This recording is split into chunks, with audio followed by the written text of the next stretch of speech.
Hello, അസ്സാം വലൈക്കും. 2ാം ക്ലാസ്സിലെ മക്കളെ, നമ്മളിന്ന് പഠിക്കാൻ പോകുന്നത് ദുറൂസുൽ ഇഹ്സാനിലെ 7ാമത്തെ പാഠമാണ്. നഖം മുറിക്കാം.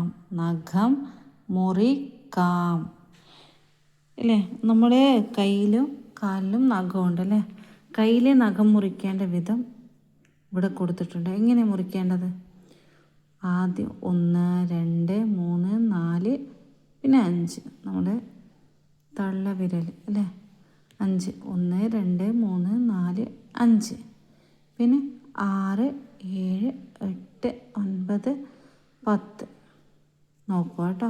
ഇത് രണ്ടും നോക്കിയിട്ട് ചെയ്യാം. 1, 2, 3, 4, 5.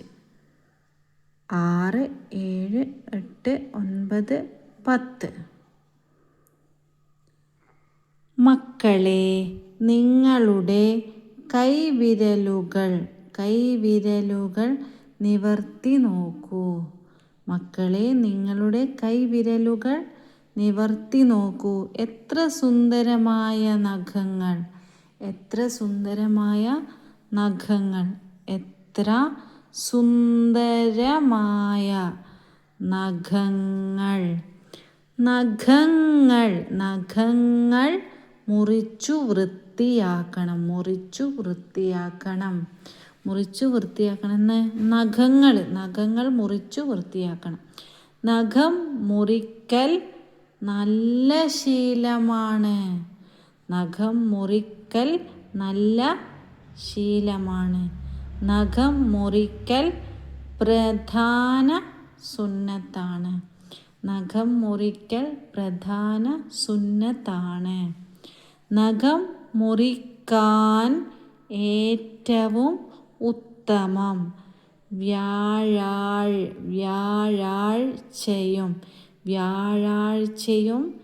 വെള്ളിയാഴ്ച രാവിലെയുമാണ്.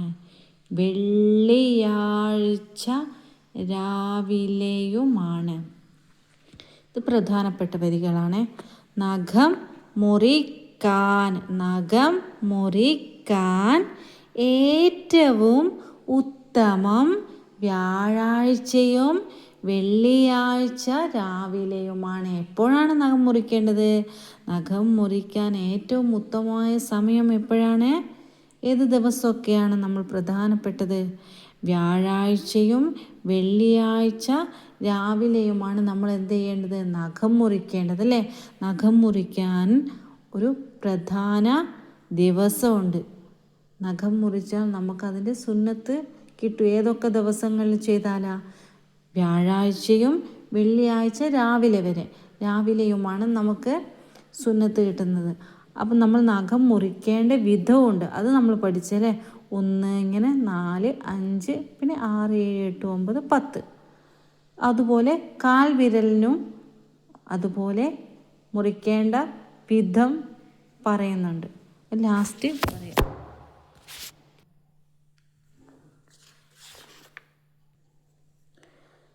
ഉത്തരം എഴുതാം.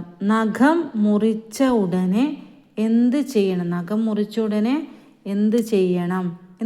നഖം മുറിച്ച ഉടനെ മുറിച്ച സ്ഥലം കഴുകേണ്ടതാണ്. നഖം എപ്പോഴും സൂക്ഷിക്കണം. എങ്ങനെ? വൃത്തിയായി സൂക്ഷിക്കണം അല്ലേ? നഖം മുറിക്കൽ ഉത്തമമായ ദിവസങ്ങൾ ഏതാ? ഞായർ, ബുധൻ, വ്യാഴം, വെള്ളി. എപ്പോഴാ? വ്യാഴം, വെള്ളി അല്ലേ? പൂർത്തിയാക്കാം. നീണ്ട നഖങ്ങൾക്ക് അടിയിൽ രോഗാണുക്കൾ വസിക്കും. ഇത് തെറ്റാ. രോഗാണുക്കൾ വസിക്കും. 2ാമത്തെ, വൃത്തി ഈമാനിൻ്റെ ഭാഗമാണ്. നഖം മുറിച്ച് ശീലിക്കാം. ഇനി നമ്മൾ കാൽ വിരലുകളെ നഖം മുറിക്കേണ്ട ക്രമം. നമ്മൾ കൈവിരലിൻ്റെ പഠിച്ചു അല്ലേ? കാൽ വിരൽ ഈസിയാണ്. ആദ്യം ചെറുവിരലിൽ നിന്ന് തുടങ്ങി 1, 2, 3, 4, 5, 6, 7, 8, 9, 10.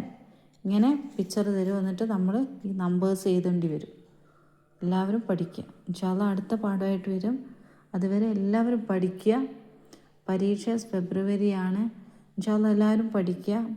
പഠനത്തോടൊപ്പം നമ്മൾ ശീലമാക്കുക. പിന്നെ അക്ഷരങ്ങൾ മെയിന്, അക്ഷരങ്ങൾ വായിക്കാൻ പഠിക്കുക, ഖുർആൻ ഓതാൻ പഠിക്കുക. അതാണ് മെയിൻ. പരീക്ഷയുടെ മാർക്കിനേക്കാൾ കൂടുതൽ നമ്മൾ അക്ഷരങ്ങൾ വൃത്തിയായി പറയാൻ പഠിക്കുക എന്നതാണ്. ഇൻഷാല്ലാ അടുത്ത പാഠമായിട്ട് വരുന്നതാണ്. അസ്സലാമു അലൈക്കും വറഹ്മത്തുള്ളാഹി വബറകാതുഹു.